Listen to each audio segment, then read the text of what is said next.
Okay, back to the dilemma with the connecting rods about what to do when the pin doesn't line up, the hole doesn't line up with the slot in the castle nut. The best response I got was from Owen. He said to take and get a nice flat surface, a piece of emery cloth, and to take and bring it down by sanding a little bit off at a time.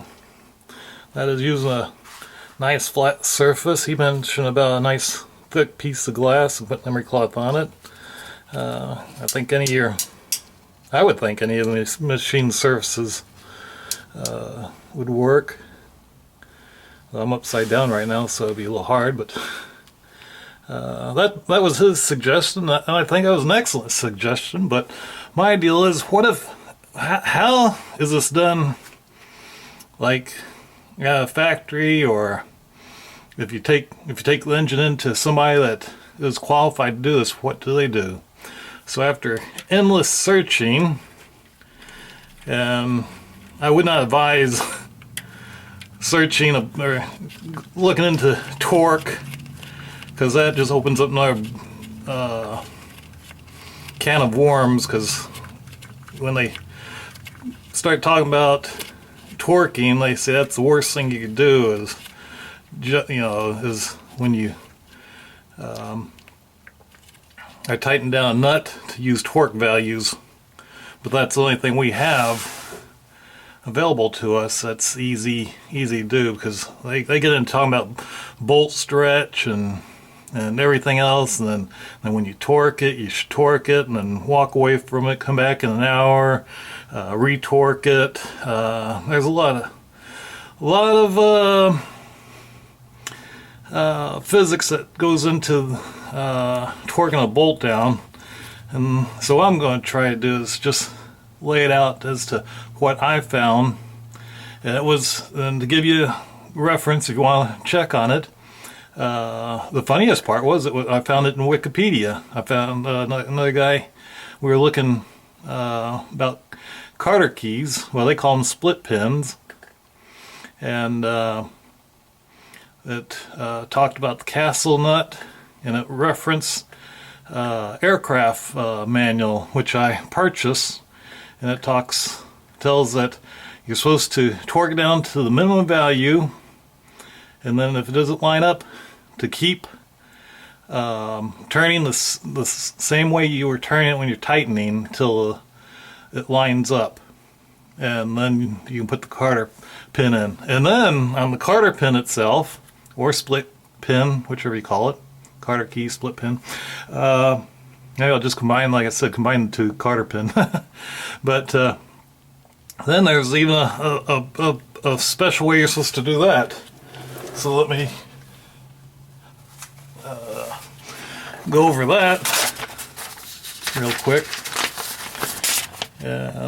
They say the proper way is to bend the one top leg over the top of the nut and the other leg down the side nut. That's the preferred way. Optional way is to bring it around to the sides like that.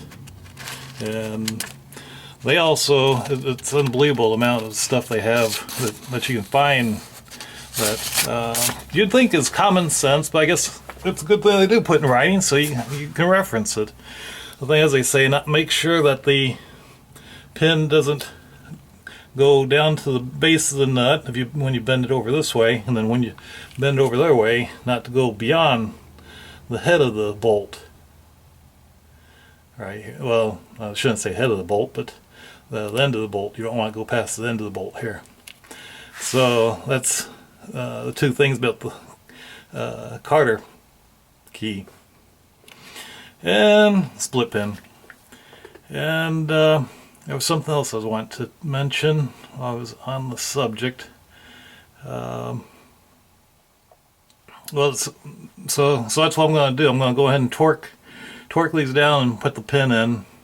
Oh, my other thing was it was pointed out to me that my torque values were off. Well, the thing was, I used the Thompson repair manual. This is a 39 to 48. And they had for the Super 8, they had the values at 56 to 58. So I double checked my Packard service manual. There it is, 46 to 50. And it had the values at, oh, lost it now. Had the values at 60 to 65. So let's go on with that and see what happens.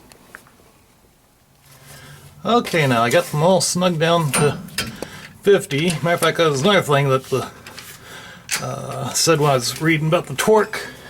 When torquing these down, is you should go about 25% each time until you get to the final value. But I cheated. I went about 10 pounds each time, and got down to about 50 now. So I got the torque wrench set at 60 foot-pounds. I hope I haven't been saying inch-pounds again. I know I said that before, but it's foot-pounds.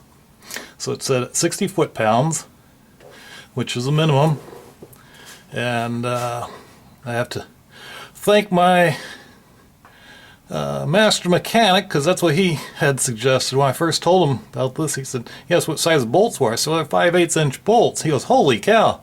He goes, "Yeah, just torque them down just a little more. They'll be fine." But I said, well, I want to see it in writing before I tell anybody else what I'm doing. So, like I said, it's straight from the aircraft. This aircraft manual, you can find it in Wikipedia. They'll reference it for you. And like I said, I bought the manual because it talks all about fasteners and bolts and nuts and everything like that. So I figure it'll be a good reference from now on. Okay, so here's 60. There's a little click, and as you can see, it doesn't line up. So that means we'll have to tweak it just a little more. Let me go over the other one here.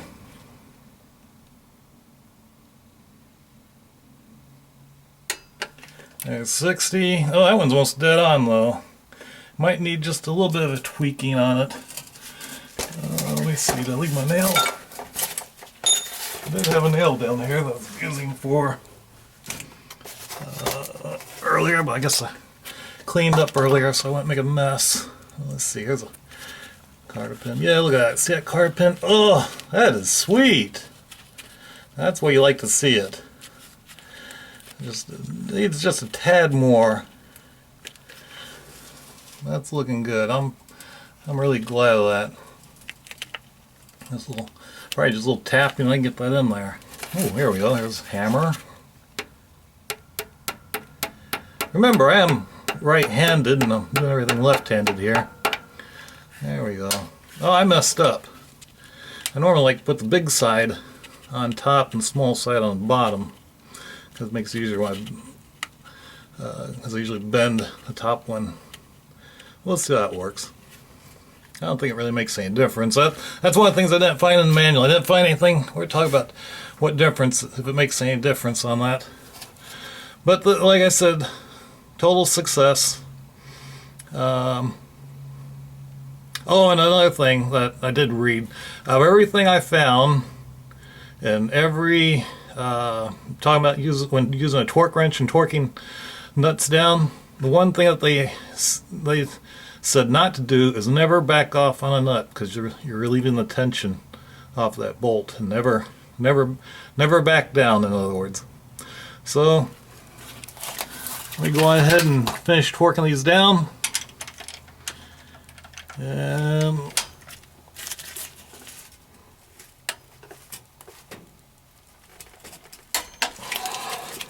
like I stated before, I am not a certified mechanic,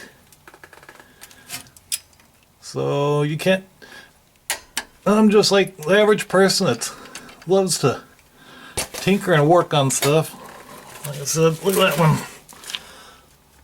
That one there looks like might be able to get in there, but this one here is going to require a little bit more tweaking. So I'm going to have to tweak that a little bit more. But like I said, that's what the manual told me. So that's where I'm going next on that.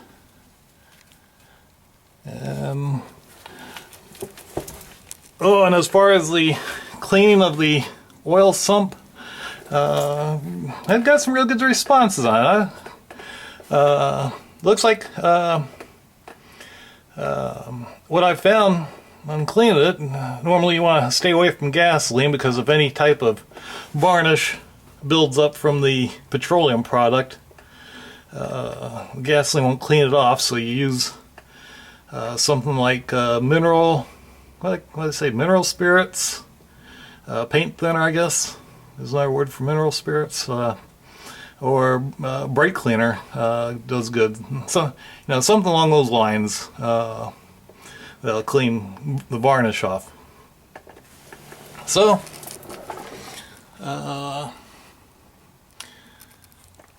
that's it for today, or for now. That's it for now. Okay, I got the carter pins in, bent over. They look good. That one's in, looks good. Just had to tweak just a little bit, not much. This one here went in real nice. Got a little bent over. And then also if this one back here, I had to tweak just a little bit more. And I was able to get the carter pin in, so that's the end of it for this part. Couple of things I was wanting to rehash on is that they talk about in the carter pin if it's too long, which mine are not. See, they don't go over the end of the past the end of the bolt. But they say if you do, you can just cut them off. So if your pin's too long, just snip it off. That's what they say. And same thing for going down the side of it. If it's too long, just snip it off.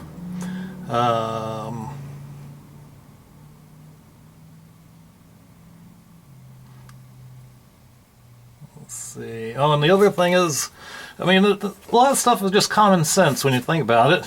They say bend all prongs over a reasonable radius, sharp angle bends invite breakage. Tap prongs lightly with a mallet to bend them. That's what I did. I got my small ball peen hammer I used to tap them down. So it looks good. I'm proud of myself.